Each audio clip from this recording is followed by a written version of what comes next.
Sveiki, broliai ir seseris. Kągi dar vieną rubriką atidarysim, arba nežinau, ar čia rubrika, ar skirelį kažkokie tai, ar poskirį, ar playlistą jį, kaip čia vadina dabar madingai. Tai bus, aišku, atsakymai į klausimus klausytojų. Tai va, ir kadangi jau susikaupė netgi cieli 2 klausimai, žodžiu, tai į tuos klausimus ir atsakysim. Tai atsakysim dėl to, sakau, kad čia mes kartu su mano antrininku. Ne dėl to, kad aš čia kažkoks susidvėjinęs ar panašiai. Na ir žodžiu, buvo pirmas klausimas, o gal net ne pirmas, nežinau. Kadangi jau žodžiu pasimirė ten tas Rothschildas, nežinau, aš ten to jo vardo jau nebepamenu. Žodžiu, pasimirė ir buvo klausimas, kasgi dabar vadovaus tam terariume tai ekonomikai, žodžiu, kasgi ją valdys. Nu ir, žodžiu, pasiklausiu, aš aišku, pas savo tą antrininką sakau, taigi žiūrėk, tas Rothschildas tai pasimirė.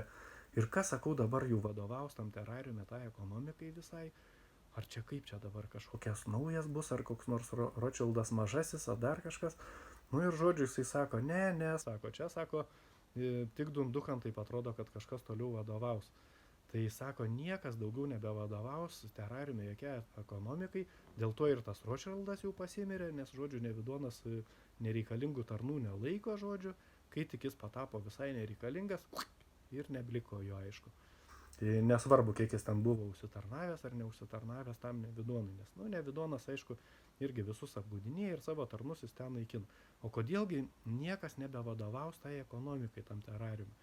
Ogi todėl jis nevadovaus tam terariume ekonomikai, kad tuos ekonomikos jau ten nebebus, nes vyksta dabar terariume ekonomikos, kaip čia pasakykim, uždarimas, uždarimas, kad nebeliktų jokios ekonomikos, jokių verslų tenais, ar mažų, ar didelių, ar ten privačių, žodžiu, aišku, pradės visą laiką nuo mažesnių, o paskui vis didesnius ir tie visi verslai bus uždaryti, nes pagal tą Nevidono planą jau tam terariume nebebus jokios ten rinkos, dar iki tų skaitmeninių pinigų dar kažkiek ten tai bus, bet viskas palaipsniui, žodžiu, bus visiškai sunaikinta visa ekonomika ir beliks tik tais keletas Nevidono tarnų su savo kažkokiom dabar tai tarptautinės korporacijos, bet jos net nebebus tarptautiniam, nes to tarptautizmo kaip ir nebeliks, bus likę tik tai miestai kalėjimai, kurių irgi tas skaičius bus mažinama, žodžiu, ir tokiu būdu bus utilizuota visa ta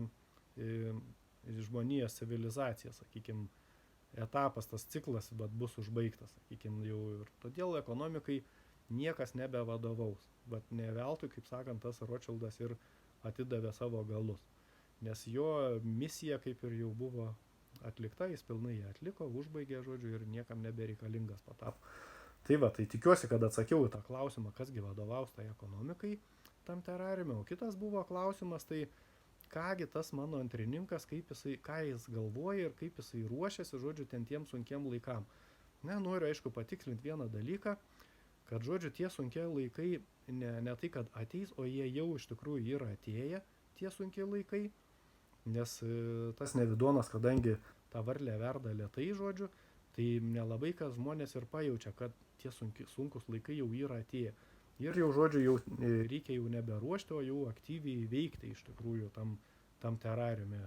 Pasiruoščiau čia laiko kaip ir nebelabai. Aišku, dar neužsibaigė tas procesas, jisai uždarimo to etapo, sakykim, civilizacijos, jisai ilgas ir lėtas, sakykim, bet aktyviai veikti reikia jau dabar. Ir kokiegi tie veiksmai to mano antrininko, ką maždaug jisai veikia, ką daro, sakykim, ir ką jis bent jau galėtų pasidalinti ar pasakyti.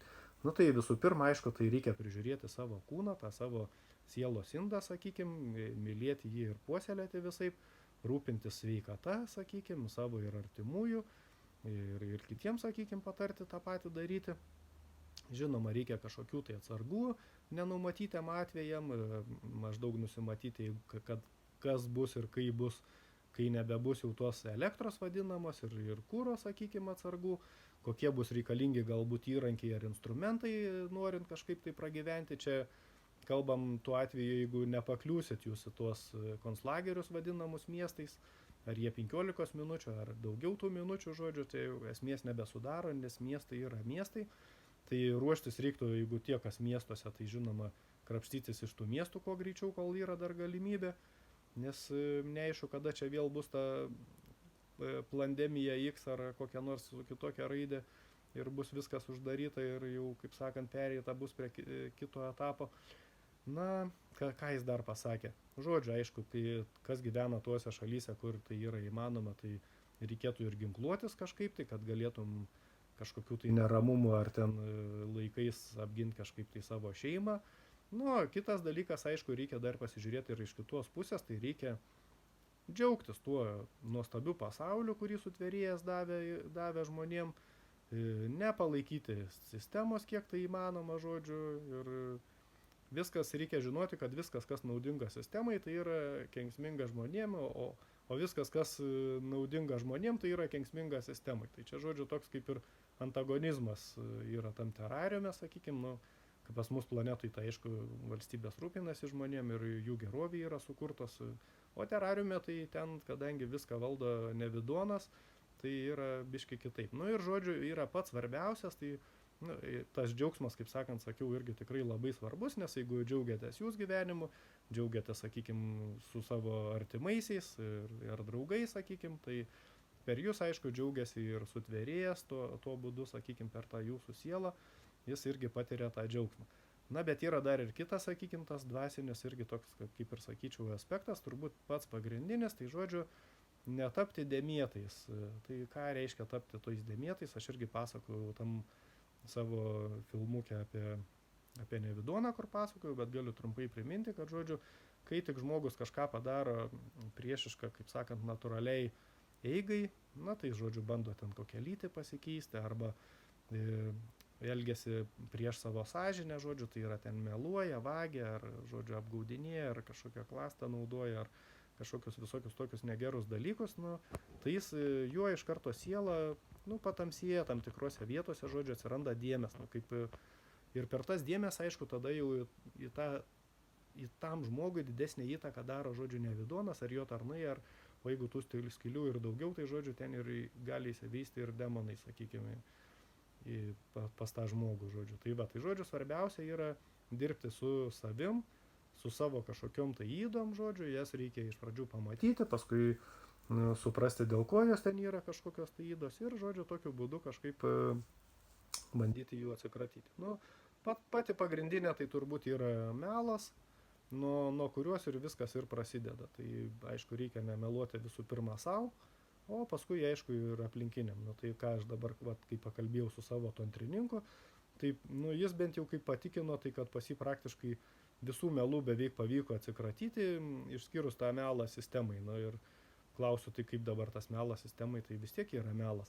Nu, jis sako, va, tai vis tiek noris dar patirto džiaugsmo daugiau, sakykime, ir tuos vaikus apsaugoti, ir gal ir anūkų dar kažkokių tai susilaukti, žodžiu, ir tuos anūkus ten ir pamokinti ir apsaugoti, o jeigu tai sistemai nemeluosi, tai, žodžiu, nu, tas kelias trumpas bus, žodžiu, ir kūnai, kadangi ten mirtingi dar yra, sakykime, tam terariume, anksčiau, kaip ir pasakojau, būdavo nemirtingi, bet dabar jau, žodžiu, jau tas nevidonas yra pakankamai ten apnuodijęs ir žmonių protos ir kūnų, žodžiu, ir tie kūnai yra patapę mirtingi. O kadangi kūnai mirtingi, tai belieka tik tai ta nemirtinga siela ir gal nereikėtų labai ten užsiciklinti ties tuo kūnu, sakykime, ir nebijoti, kaip sako, geriau yra laisvam numirti, negu vergui dar pragyventi ten keletą papildomų metelių ar mėnesių.